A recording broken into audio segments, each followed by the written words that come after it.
Boa noite, queridos irmãos e irmãs. Boa noite. Que a paz de Jesus esteja em nossos corações. É uma alegria retornar para esta casa, a nossa família espiritual crescendo e se fortalecendo através das atividades no bem. E a gente vê esse amadurecimento, né, da doutrina espírita na nossa região. Eu comecei na doutrina espírita com 12 anos. A dona Ruth, minha mãe, me levou para Paz e Amor, em Porto Alegre. E aos 20 anos, 20 anos, eu me mudei para Torres. E conheci um grupo de senhoras que estudavam a doutrina espírita. E aí eu avisei a minha mãe, tem um grupinho aqui. A mãe já era trabalhadora da Paz e Amor naquela época. Isso aí há 30 anos atrás. E aí nós conhecemos então esse grupo de senhoras e em pouco tempo a dona Maria Teles, que dirigia o grupo, percebeu que a mãe tinha um conhecimento grande da doutrina. A mãe já estudava há muitos anos, trabalhava na mediúnica, na desobsessão, na Paz e Amor. E aí ela disse, olha, minha filha está com problemas na família, seríssimos, eu vou ter que me retirar de Torres para atender. E eu gostaria de passar então para ti, Ruth, a direção do grupo. Então esse grupo, Caminho da Luz, cresceu, 30 anos de trabalho. Depois dele veio mais 3 casas espíritas em Torres, o Allan Kardec, o Boa Nova, o Bezerra de Menezes. E já teve de tudo lá. Racha de centro espírita. Vocês já ouviram falar nisso? Acho que aqui vocês não sabem disso. Né? Isso só acontece em Torres. Né? Gente que saiu do centro espírita, Caminho da Luz, porque não gostava da forma que era feita a mediúnica. Né? E aí abriu uma outra casa. Sabe como é que está hoje? Todo mundo trabalha junto. Amadureceram, né? Assim, uma coisa que só acontece em Todos, eu sei que aqui não acontece. Trabalhador espírita melindrado com o outro trabalhador. Só lá acontece. Eu sei que vocês não passam por isso aí. O que nós estamos percebendo é que nós, humanos, onde quer que estejamos, mesmo com o propósito para o bem, nos atrapalhamos em função da nossa natureza imperfeita. Digo até mais. Isso não acontece em Todos, talvez só aconteça aqui. Na família consanguínea, que a gente tanto ama, briga. Por que será que eu disse que não acontece em Todos? Né? Bom, então a gente precisa realmente seguir as recomendações do nosso Mestre Jesus. E por mais que venhamos a estudar essa doutrina maravilhosa, que tem, primeiro, vem com a missão de resgatar a pureza doutrinária que o nosso Mestre nos trouxe. O Espiritismo vem e vai fazer esse processo de purificação da mensagem, né? Que nós contaminamos ao longo do tempo. E ele sabia que isso ia acontecer, é inevitável, em função da natureza e do grau evolutivo que nós nos encontramos. Aqui na Terra nós estamos num estágio de mundo de provas e expiações, onde a dor predomina. Então nós não conhecemos uma família que não tenha dor. Porque é da natureza dos espíritos que habitam este planeta. E outra coisa, se tem dor, é porque ela tem finalidade. Se eu não me engano, eu falei isso da última vez que eu estive aqui. Eu falei sobre os aspectos da dor. O que é a dor, né? A dor física, por exemplo. Ela é um sinal fisiológico que tem por finalidade a preservação, a integridade das células que compõem o nosso corpo. Quando a gente está com uma dor física, tem muita célula morrendo num processo acelerado. E a dor avisa para que a gente faça alguma coisa para parar esse processo acelerado de morte celular. Exemplo, encostar numa chapa quente, distraidamente. Você encosta por um ato reflexo, né? A dor, então, por um ato reflexo, você preserva a integridade celular física do seu corpo. Então, a dor, qual foi a função da dor? Evitar queimadura. Foi o aviso, né? A dor é só para avisar. Da mesma forma que nós temos as dores fisiológicas, nós temos as dores morais e espirituais. Quando a dor bate em nós, ela tem uma função. Sempre tem. Ao ponto de nós lá buscarmos nos estudos da doutrina, a dor é a didática divina. Então, é ainda um instrumento que o Criador se utiliza para proporcionar evolução a nós espíritos que engatinhamos no processo evolutivo. Ainda estamos engatinhando, não nos erguemos ainda. Uma vez o Haroldo disse assim numa palestra, o Haroldo Dutra Dias, que nós só vamos começar a saber o que é a vida depois que não precisar reencarnar mais na Terra. Aí a gente vai olhar aquele universo todo para conhecer. Agora. E a gente ainda quer discutir o que é Deus, né? Eu não discuto, mas tem amigos meus de outras religiões que querem discutir. Comigo eles não conseguem.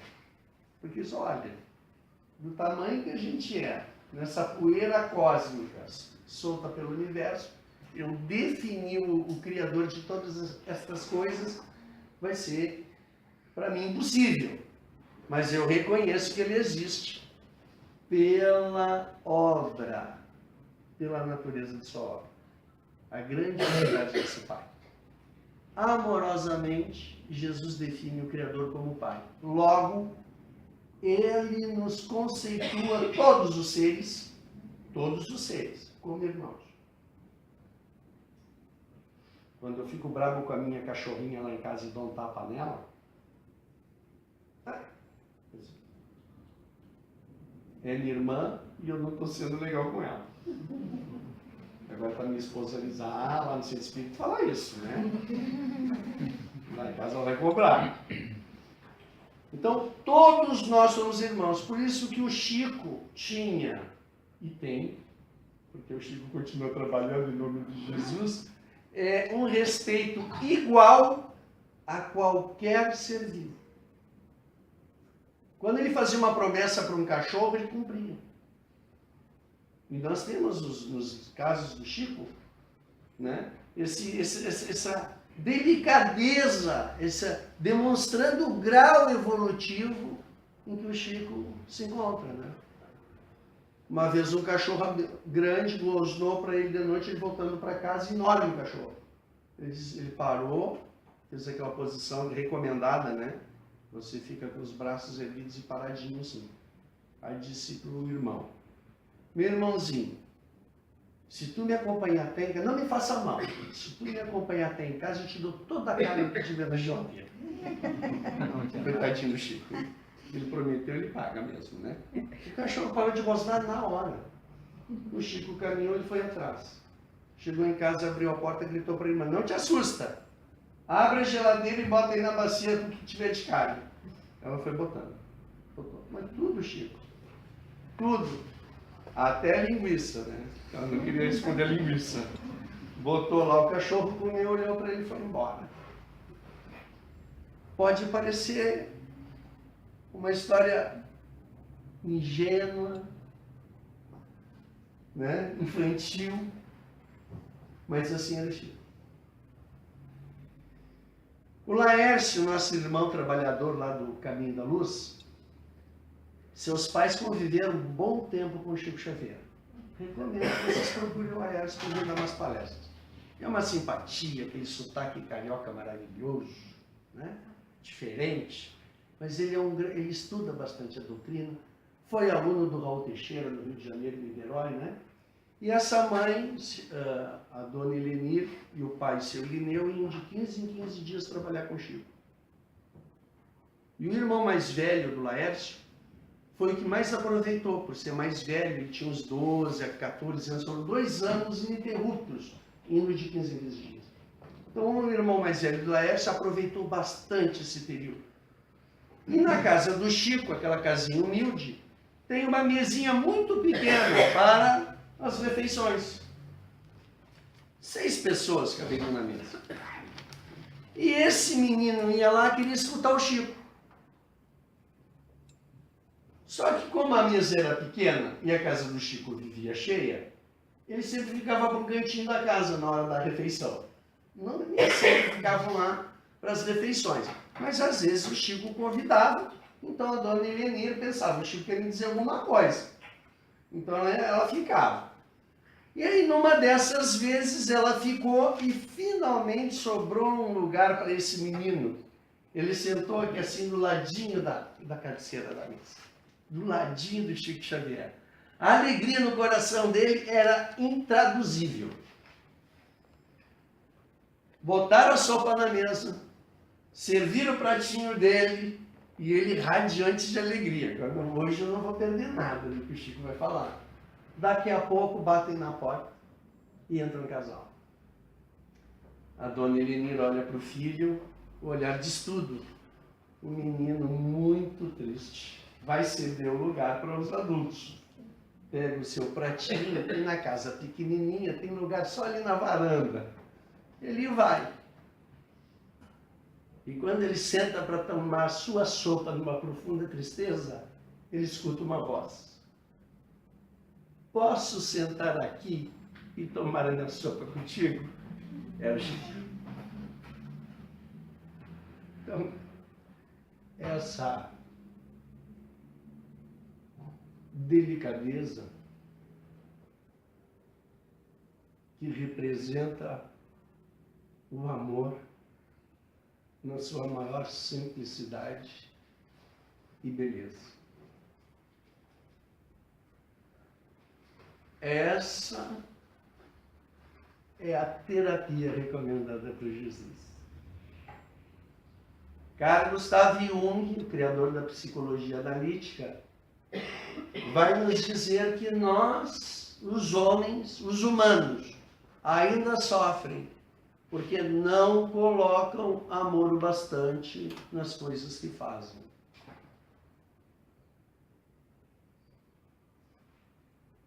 Irmãos, amai-vos, eis o nosso primeiro mandamento, dos Espíritos, não está lá no Evangelho?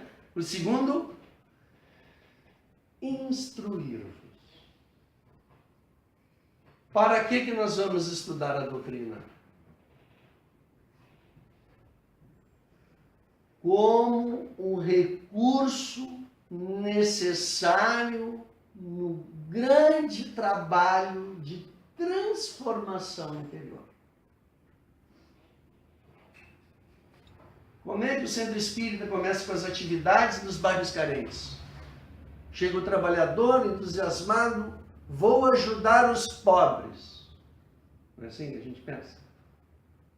Aí vai vivenciando a experiência. Os anos passam, você foi lá naquele trabalho com as crianças carentes, evangelizá-las, levar o evangelho para as mães, naqueles lares, ou na Casa do Pão, que é o modelo de atendimento que o Chico recomendou, que a gente abriu lá em Torres há muitos anos já. Casa do Pão. Tem uma plaquinha na entrada dizendo assim: entre, descanse e siga em paz. A plaquinha fica na frente da porta lá. Então vem as mães com as crianças, a gente dá um Nescau, dá um suco, dá cachorrinho quente, dá sanduíche, dá bananinha orgânica, que lá a gente consegue uns produtores orgânicos. Criançada come. Depois evangelizar, porque evangelizar crianças de estômago vazio não é brincadeira. né? E aí você vai anos fazendo isso e descobre que graças a estas atividades que nos tiram desse mundo egocêntrico, desse olhar voltado só para nós, para os nossos problemas, a gente descobre que tudo aquilo foi preparação. Todo aquele processo, todos aqueles domingos pela manhã que se foi na Casa do Pão, ou aqueles irmãos que visitam os presídios, ou o Lar dos Velhinhos, ou a Fazenda dos Dependentes Químicos, todos aqueles anos nos prepararam para a superação das provas que inevitavelmente surgiriam e que nos são necessárias. Então, a aprovação, ela virá. Porque a gente semeou isso no passado e na lei de ação e reação, obrigatoriamente nós vamos ter que passar pela experiência. Mas aquele que está investido desse sentimento de amor desenvolvido através de uma prática, encontra ali maior recurso interior para superar a adversidade, tirando dela os ensinamentos que elas carregam, visando a nossa evolução e visando também não repetirmos mais aqueles erros. Né? Então a prova sempre retorna, né? Até que a gente aprenda o que ela tem para nos ensinar. Se essa prova. Seguimos o nosso caminho e esse processo de dor, olha só, a dor, lembra do tempo que a gente ia buscar Deus, temendo Deus? Ou Deus está me castigando. Coisa bem humana castigar, né? A gente, em nome de Deus, botou em fogueira, apedrejou até a morte, botou em masmorra, pendurou na corda. A gente fez de tudo em nome de Deus. Dizimou famílias. Mas Jesus não fez nada disso. Porque a lei é de amor. Então o Pai, ele não pune, educa. Com uma capacidade. Porque nós olhamos nas lições do Evangelho e não enxergamos lá Jesus nos criticando. Mas nos apontando o melhor caminho a seguir. De uma forma muito especial.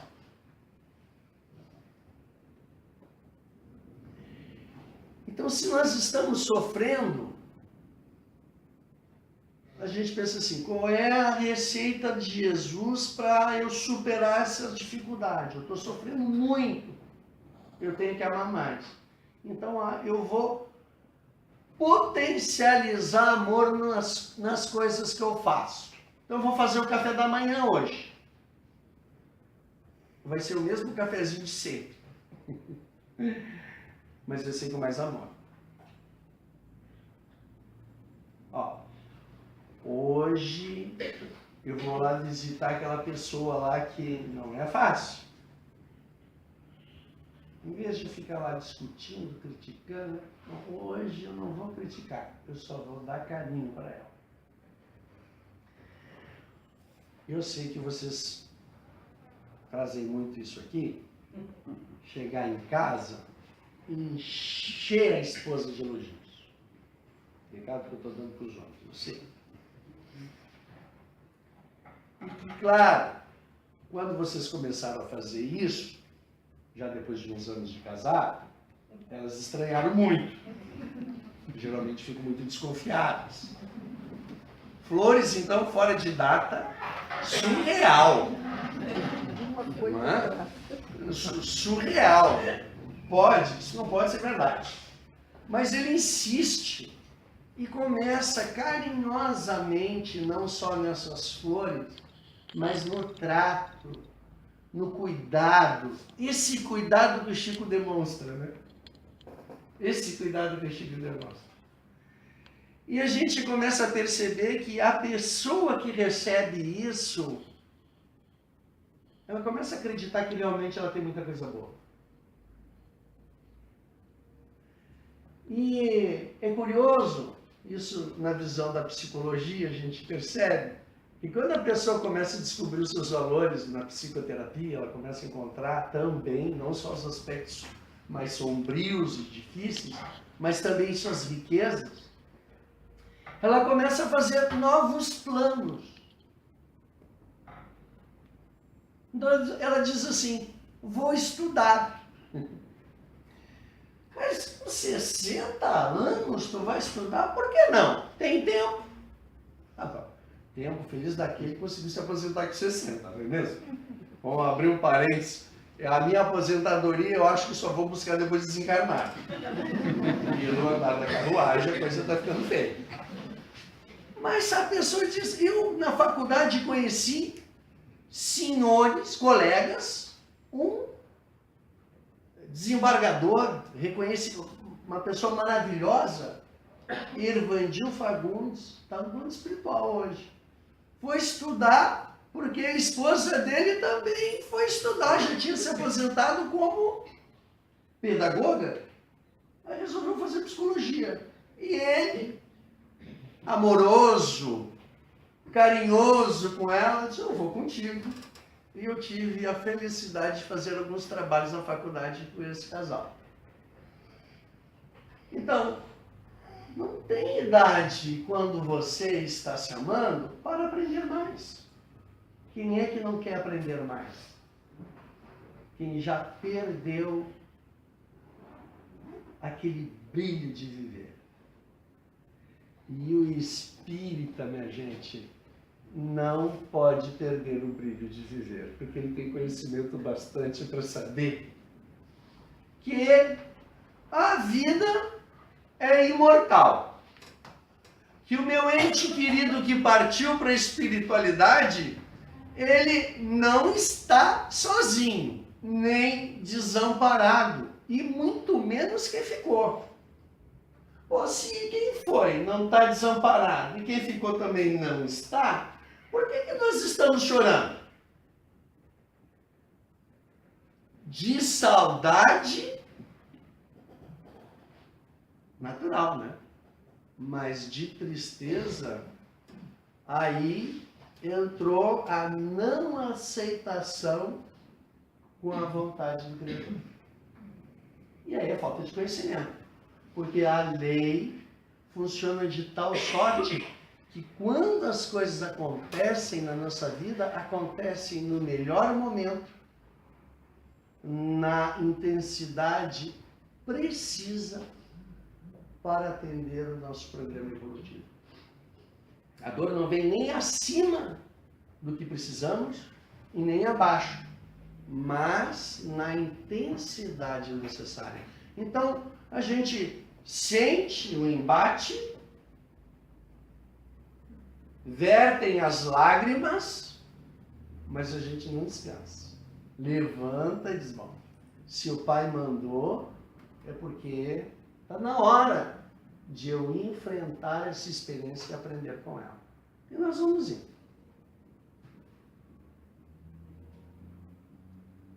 Meus familiares não me dão nem tempo de chorar de saudade. Eu já tenho o avô paterno, o avô materno.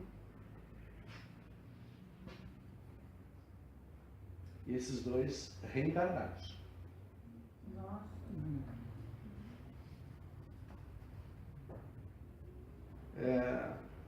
O materno, no momento difícil da minha vida, eu lá com 20 e poucos anos, rapaz de 20 e poucos anos sofrendo, imagina.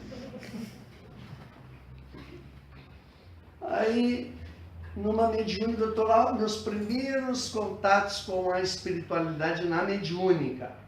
E o espírito quer dar uma comunicação por meu intermédio, eu estou lá perdido, não consigo dar comunicação, né? Tanto é que depois eu virei orientador da mesa, né? Bom, então, estava para dar comunicação, uma média eu disse, tem um espírito querendo se comunicar com o Júlio. Quer dizer, comigo. Mas eu não consigo, porque eu tentava relaxar, deixar o pensamento fluir, não vinha nada, eu esperando. Daqui a pouco uma outra irmã disse assim, saudade. Quando ela falou isso, veio lá de dentro aquele sentimento de saudade. E eu comecei a chorar. Até agora eu não sabia de nada. Na média, na minha frente, o espírito se comunica. É meu avô, pai da minha mãe, que está dirigindo o trabalho. Aí diz, neto, querido, e começa a conversar. E manda uma mensagem daquelas de fazer a gente se levantar e ir pro mundo, para a luta, né? Fiquei tão grato com a experiência, com a visita, que incluí o meu avô em todas as orações. Então, família grande, ia lembrando, fazia a leitura do Evangelho, conversava com Jesus e depois começava assim, meus irmãos, Jorge, Alexandre, eu estava mentalizando todos, são 5. As esposas, ou as minhas cunhadas ou cunhados, ia mentalizando. E até chegar no final da minha prece, eu dizia assim, ao meu avô, onde quer que ele esteja, que receba as vibrações de luz, de paz e de amor. Que assim seja. Encerrava a prece. Passou mais uns anos, outra fase difícil. Eu estou num dia muito alegre, sem saber por quê. Tem gente que está sempre triste sem saber por quê. Eu, aquele dia, estava muito alegre, sem saber por quê. Uma alegria. Entrou o horário verão, eu trabalhava no comércio, então resolvemos estender o horário até as 10 da noite do comércio. E eu e a funcionária trabalhávamos na mediúnica. Aí eu olhei para ela e disse assim, Didi, você não vai na mediúnica? Se eu vou, mas um de nós dois, eu gostaria, ela disse, mas um de nós dois tem que ficar aqui trabalhando. E eu era o filho do dono e ela a funcionária, né? Então ela pensou, ele vai ir, eu vou ficar, né? Eu olhei, a minha alegria era tanta, eu olhei para ela e disse, não, mas hoje nós vamos fazer assim, eu vou ficar trabalhando e você vai na mediúnica. Mas tu não gosta disso? Não, eu adoro ir na mediúnica, mas hoje eu quero que tu vá.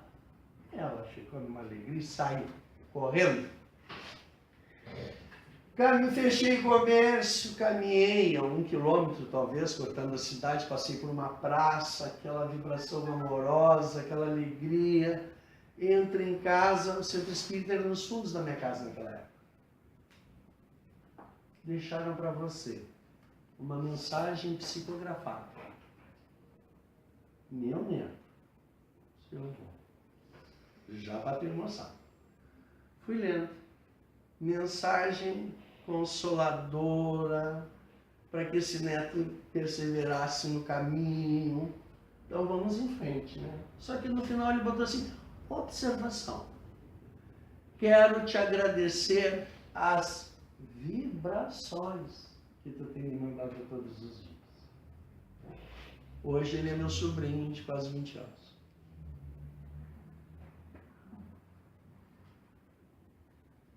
Eu olho para... Se danado, vem com o olho azul do vô de novo. Olha a cor dos meus olhos. Da minha irmã, que é preta. E o danadinho veio loirinho de olho azul, que nem o avô. O irmão dele é moreno que nem o tio, assim. Né? E ele veio clarinho. Então tá aí. A gente foi e voltou para a escola e volta e vai para casa de novo. E como é bom quando a gente sai da escola, vocês lembram isso? 12, 13 anos sair da escola e caminhando para casa, aquela vontade de chegar, aquele cheirinho do café, do bolinho frito, bolinho de chuva. A mãe, coitada, fazia arroz, fazia cuca para 6 filhos. A forma tinha esse tamanho, não durava uma tarde. Aquela alegria de chegar, gente. O Evangelho está nos falando das coisas essenciais da vida. a gente não pode deixar faltar o necessário. O pão, um lugar para essas pessoas, nossos irmãos morarem, um trabalho digno, porque ninguém é feliz dependendo dos outros. A gente não pode esquecer o necessário. Mas as coisas essenciais, que é o olhar amoroso, compreensivo, a paciência, o silêncio no momento difícil, um gesto de carinho, um conselho amigo. Isso é o Evangelho. É simples assim. E sem isso, nós não encontraremos a felicidade. A felicidade que Jesus nos promete. Ou seja, todos nós iremos conquistá-la. Mas uns vão a jato e outros estão se rastejando nessa direção. A escolha é nossa.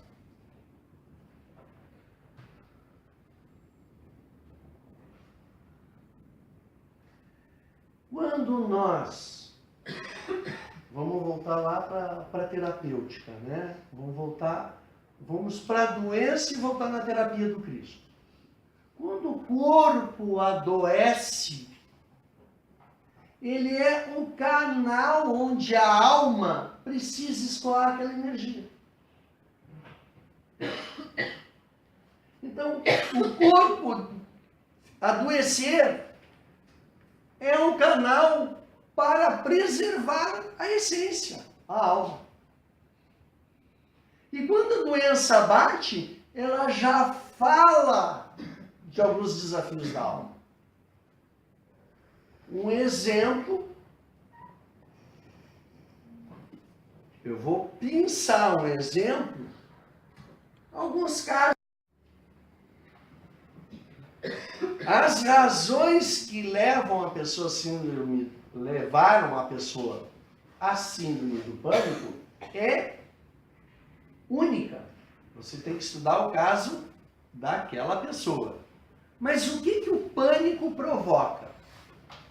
Arritmia cardíaca, uma sudorese nas mãos, um suor frio no corpo, uma visão turva, as mãos ficam trêmulas, as pernas parecem que amolecem, dá um enjoo na pessoa. Então algum número, são 7, 8 critérios, você apresentou esses critérios na reação, é pânico. Síndrome do pânico. Muito bem. O que ela provoca num primeiro momento durante a crise? O que tu está fazendo, tu tem que parar. A sensação de enlouquecer, a sensação de que vai morrer, né? Vem junto isso. A gente andou vendo pessoas bem famosas com esse problema, está muito comum, né? Inclusive um padre que é muito conhecido, está sempre na mídia, uma pessoa, eu acho que ele deixa mensagens lindíssimas, sofrendo com o síndrome do pânico. Então a gente vê que não escolhe raça, situação social, cultural ou até espiritual, não é mesmo? Pessoas dedicadas à caridade, nós temos as nossas fragilidades. É da nossa natureza. Então, quando a gente não cuida delas, o corpo vai lá e avisa. Ele é o canal. Então, o pânico parou a pessoa. Já está dizendo, você precisa parar. Para olhar aquilo que está te fazendo mal. Aquilo que você vem há anos empurrando, ou às vezes meses, e não consegue parar, reconhecer o que está te fazendo realmente mal e trabalhar aquele problema. Medo de desagradar, medo de sofrer, e acaba chegando numa situação que o sofrimento fica, ele vem à tona. A gente não consegue tapar esse processo. Eu não posso negligenciar os aspectos que ainda residem em mim, que necessitam de transformação. Então, o corpo vai falar. A medicina oriental jamais vai tratar uma infecção, uma fratura, sem fazer uma ligação com um aspecto emocional. Inclusive assim, você diz assim, está me doendo o joelho direito. Na medicina oriental já vai, se é o direito, está ligado à questão da energia feminina ou masculina. Se é ombro, peso que você está carregando, se é braço, é ação, se é perna, é o avanço, o enfrentamento. Então, eles, inclusive o acidente que outro provocou te trouxe uma ferida, uma lesão, eles fazem uma ligação espiritual. Um pensamento, um sentimento, eles não separaram o corpo da alma. Então Jesus nos traz a terapêutica da alma, que obviamente vai curando o nosso corpo, que é a ação no bem.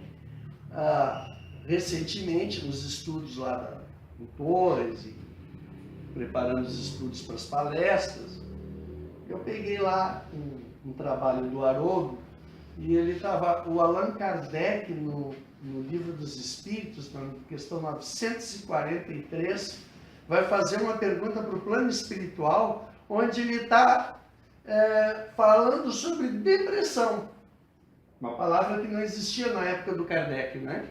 Em 1857 lá, não existia essa palavra. Mas ele vai lá, olha a pergunta que ele faz para os espíritos. Ele diz: de onde provém esse sentimento de desgosto pela vida que parece se apoderar de certos indivíduos sem uma causa plausível? Depressão. Aí os espíritos dão uma resposta e o Haroldo Dutra Dias elencou naquela resposta 3 aspectos interessantes. 3 motivos que nos levam à depressão. Claro que numa praia maravilhosa dessa, minha esposa vinha dizendo: eu adoro essa cidade, eu gosto daqui, eu quero, vai lá e diz para eles que eu quero morar aqui um dia. Tadinho. Serão bem-vindos. Ela tem uma escola que ela trabalhou anos aqui, que só passar ali já encheu os olhos de lágrimas, de tanta saudade, de tanto amor que ela tem. Então, uma prof que ama muito essa cidade em função dessa escola, que ela tem um carinho especial. Então... Lá na minha casa tem uma casa à venda. Fala Lá com ela que, já que é ela que quer, está com tanta pressa, tu sabe que no fim eu deixo para ela decidir as coisas. Eu acho que eu sou o único homem que faz isso. Bom, aí o Haroldo Dutra Dias, então, elencou 3 elementos interessantes da resposta dessa questão 943. E ele vai perceber o seguinte: Kardec, os espíritos apontam que uma das causas, são 3 que causam a depressão: sentimento de saciedade. Aí você já fica pensando: e eu dando tudo para o meu filho? Vai virar um depressivo.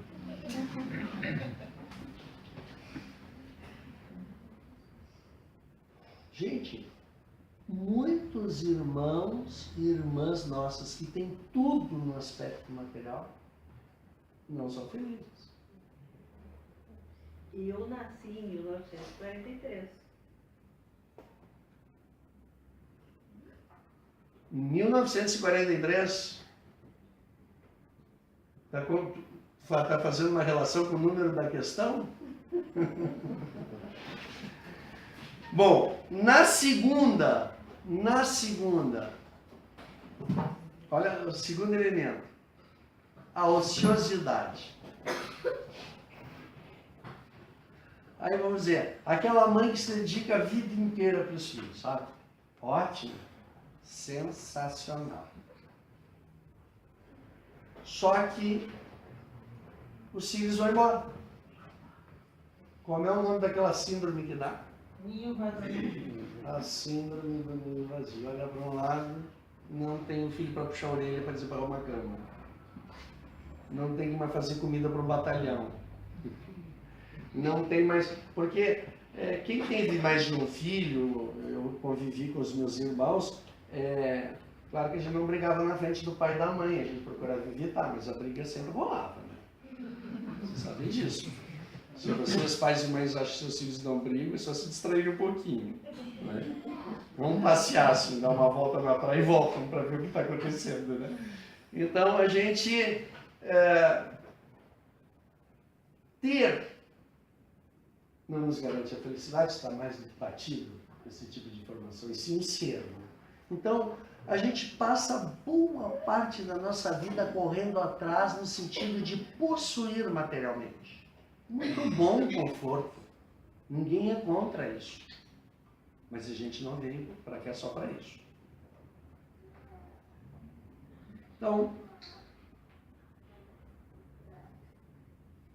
sentimento de saciedade e a ociosidade. Por isso que o trabalho é uma das leis da natureza, a lei do trabalho. Quando a gente resolve não ser mais produtivo, a gente adoece.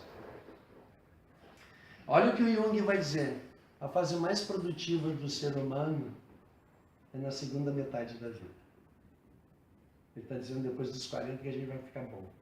Como agora a vida está prolongando, eu posso dizer que depois dos 50 a vida vai ficar uma maravilha.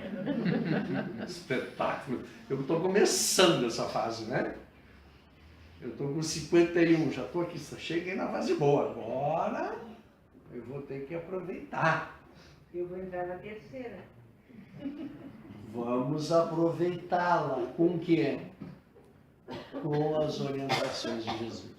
Porque com certeza todos que estão aqui têm muitos recursos dentro de si para contribuir com a felicidade dos outros. E a terceira questão que mais nos leva à depressão, à ausência, é a falta da fé. E o Espiritismo abriu os horizontes para a nossa fé, né? Porque quando a dor bate naquele que não acredita em nada após essa vida, ou que simplesmente duvida, como é que ele lida com isso? Ele diz, para que viver assim?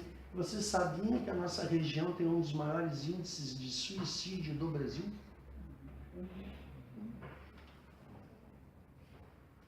E eu duvido que alguém ia procurar o suicídio conhecendo bem a doutrina. Então a gente tem trabalho pela frente.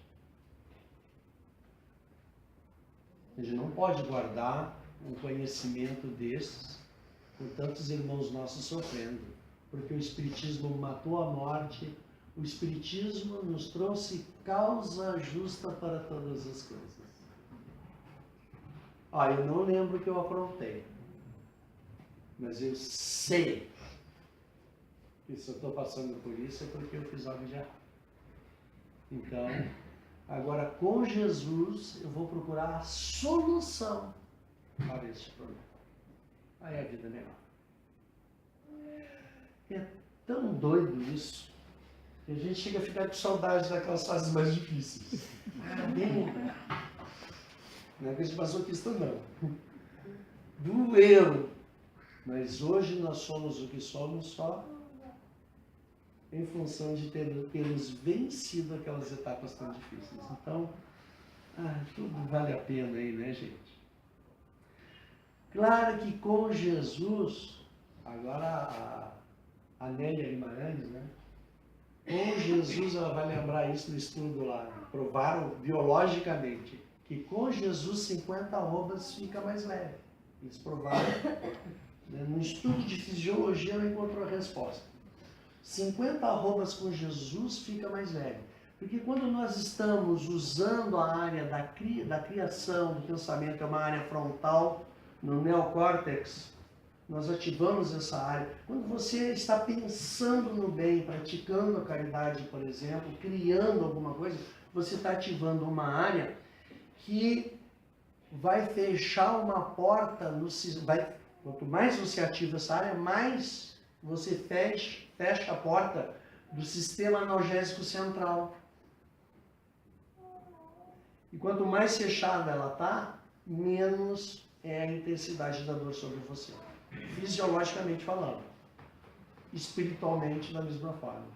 Olha o que o Cristo vai dizer no capítulo 6 do Evangelho, tá aqui. Vamos abrir ali rapidinho. O Cristo Consolador, né? Linda essa página. Vinde a mim todos vós que estáis aflitos e sobrecarregados, e eu vos aliviarei.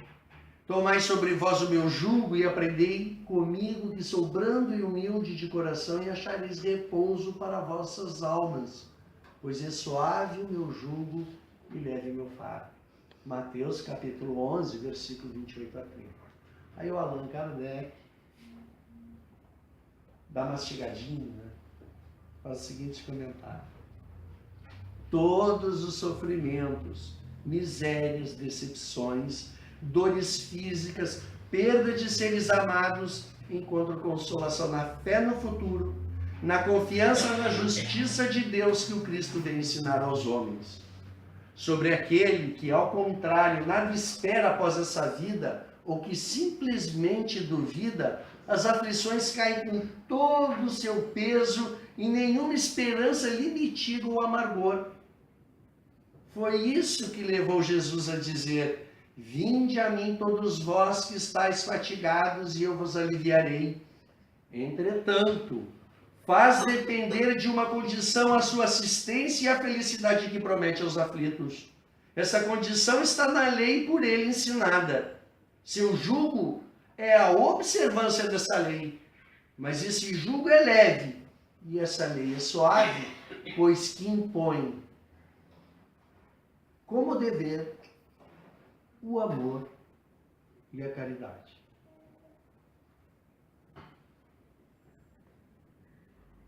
O jugo é leve e a lei é suave, pois que impõe como dever o amor e a caridade. Para diminuir a dor, basta amar mais e servir aos nossos semelhantes.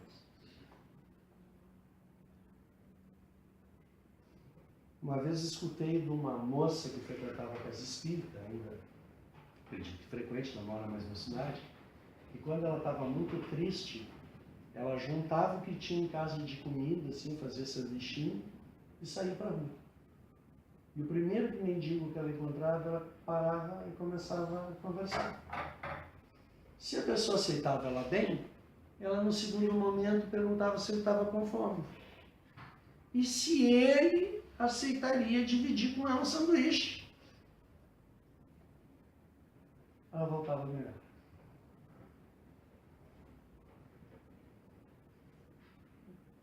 É terapêutico. Se você está com depressão, tem tratamento psiquiátrico, psicológico, que a gente precisa. Mas inclua na terapêutica a técnica recomendada por Jesus. Servir a alguém, amar, fazer o bem a alguma pessoa. Às vezes é aquele familiar que está muito sozinho. Faz uma visita para ele. Vocês sabem por que meu vozinho me mandou aquelas mensagens maravilhosas que me fez? A diferença, em 2 vezes da minha encarnação, elas fizeram uma diferença. Porque eu era um jovem e o meu pai me contava as histórias desse avô, sogro dele. Meu pai tem aquele hábito de chegar no interior assim, aqui uma hora aparentada lá do sogro. E ele começava a ouvir as histórias e perguntar. Então ele sabia coisas da vida da adolescência do meu avô até, e contava para mim. Eu trabalhava com o pai na loja. E eu passei a admirar um homem que não falava praticamente. E tinha muitos netos. E dirigia a palavra para mim. quase nunca. A gente ia lá, dava bom dia, boa tarde, boa noite, quando chegava, quando saía, um beijo, mas não havia esse diálogo. E eu aprendi a admirar aquela pessoa que demonstrou ser um homem de bem desde sua adolescência. E aí um dia eu estava lá naquela loja que era uma cerâmica vermelha, aquelas antigas, aqueles ladrilhos, lembram? Pequenininhos assim. Aqui no frio vem gelando, né? E no inverno em Porto Alegre me gelava as pernas, começava a doer o joelho. Isso eu ainda garoto, com 15, 16 anos. E eu um dia perguntei, pai, não dá para, quando o senhor estiver aqui, eu sair para dar uma caminhada? Vamos fazer assim, filho. Tu abre a loja, arruma tudo, deixa tudo bonitinho, abastecido o balcão e tal. Quando o pai chegar, tu vai dar uma caminhada. Aí tá bom. Aí eu preparava a loja, o pai chegava. Pai, posso ir? Disse, vai, meu, pode ir. E eu saí sem rumo, na Farrapos, na estação São Pedro.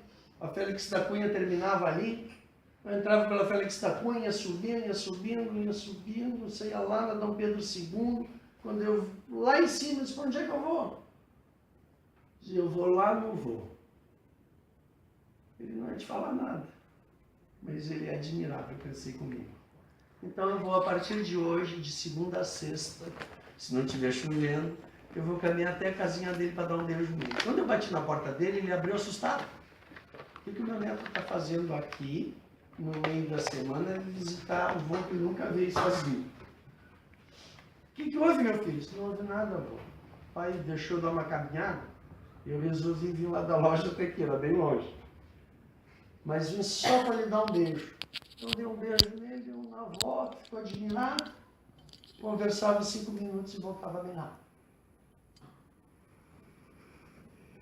Eu só fiz isso.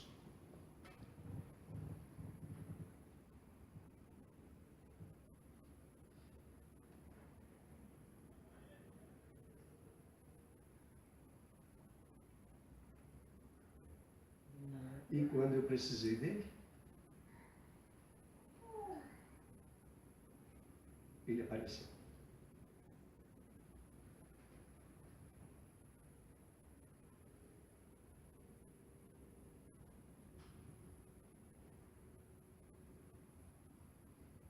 Por que não fazer mais? Eu fiz de uma forma...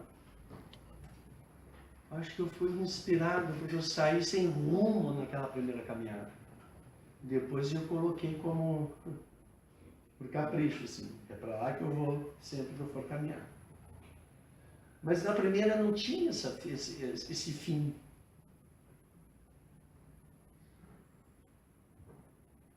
E era gostoso poder ir até lá e dar um beijo em 2 pessoas que amaram muito, na sua simplicidade. Eles saíram aqui do Vale do Araranguá, com a criançada tudo pequenininha, e foi trabalhar na Corlac, o vô, lá se aposentou. A minha avó pegava as pessoas que passavam na rua. Uma vez a minha mãe teve paralisia infantil. Ela deu a doença nela, ela ia perder o movimento das pernas. E um mendigo passou e olhou para a mãe e disse, a menina tem um problema e eu posso curar ela. Aí, vou botar todo mundo para dentro da casa? Botou o homem para dentro da casa e dormiu lá. E ele ficou lá. Quando ele foi embora, minha mãe estava curada. A mãe hoje acha que é uma gênere, que nunca mais se viu aquele homem por lá. Aquele espírito que se materializa, transforma a tua vida e depois desaparece. Todo Araranguá ali, a Sanga da Areia. Eu brinco com a minha mãe, tá grande. Eu passo no 101, tem lá a placa, Sanga da Areia. As pessoas iam para procurar médico em Porto Alegre, na Santa Casa. Batiam na porta. A minha mãe não dormia na cama dela, nenhuma, nem minha mãe, nem meus tios e tias. Sempre dando lugar para alguém que chegava para ser atendido no hospital. Assim passou a minha avó, botava um taierzinho, alimentava aquela gente, nunca pediu uma moeda, alimentava aquela gente e a minha avó levava eles tudo para o hospital e eu ia trabalhar. Bom, Simples assim. E a gente começa a ver que as coisas mais bonitas da vida são esses exemplos. E eles não conheciam a doutrina, né?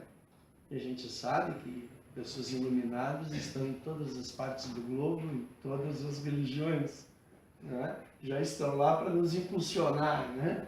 Nós bebemos no Espiritismo o que é? A esses irmãos que se dedicam com tanto amor e carinho, muito mais do que nós, e nos enriquecem tanto a vida com o seu trabalho, seus exemplos e a sua dedicação. Tem dificuldades? Tem. O Chico sofreu desde os 5 anos de idade. Mas nunca se queixou. E sempre amou muito.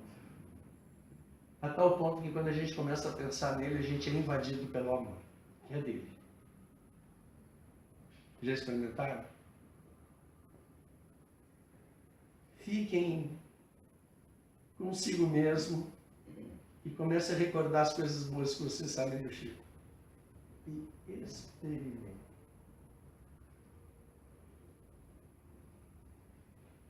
Meus irmãos, fizemos aqui um pequeno passeio pela terapêutica de Jesus. Eu poderia usar alguns argumentos da psicologia, porque sou psicólogo, para falar a mesma coisa. Aí fiquei pensando, para que complicar? Eu poderia citar tantos casos lindos. O livro Boa Nova, livro de cabeceira do Chico, Maria de Magdala, capítulo lindo, o amor daquela mulher que sai da prostituição para ser um discípulo de Jesus, né? Jesus vai escolher ela, inclusive, para aparecer, né? Depois da crucificação, olha, e aí vai.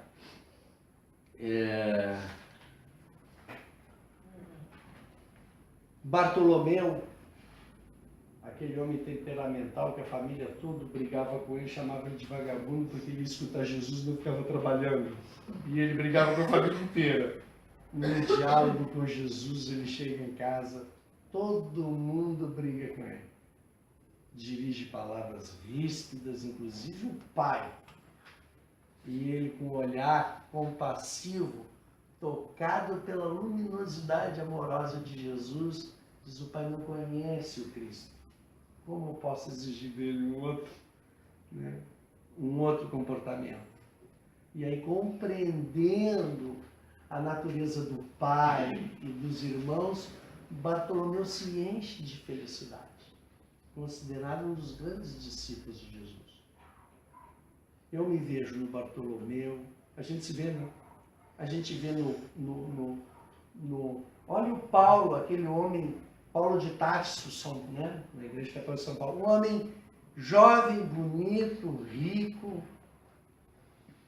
conhece o Cristo e a transformação, abrir mão daquelas coisas, das dificuldades que passou, mas a terapia de Jesus na sua vida, ao ponto de desencarnar e ser recebido por Ele.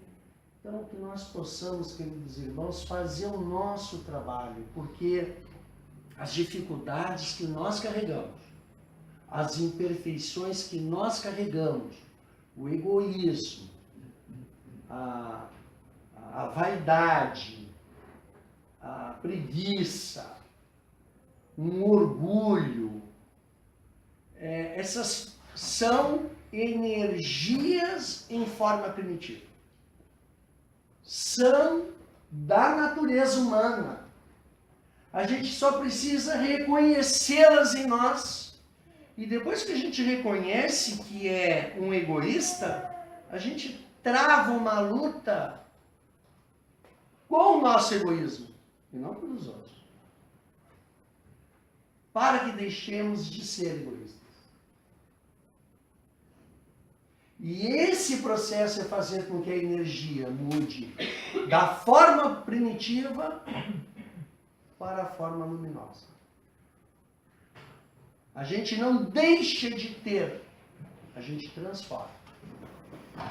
Que possamos nos transformar com Jesus, trabalhando com muito amor, seguindo seus ensinamentos.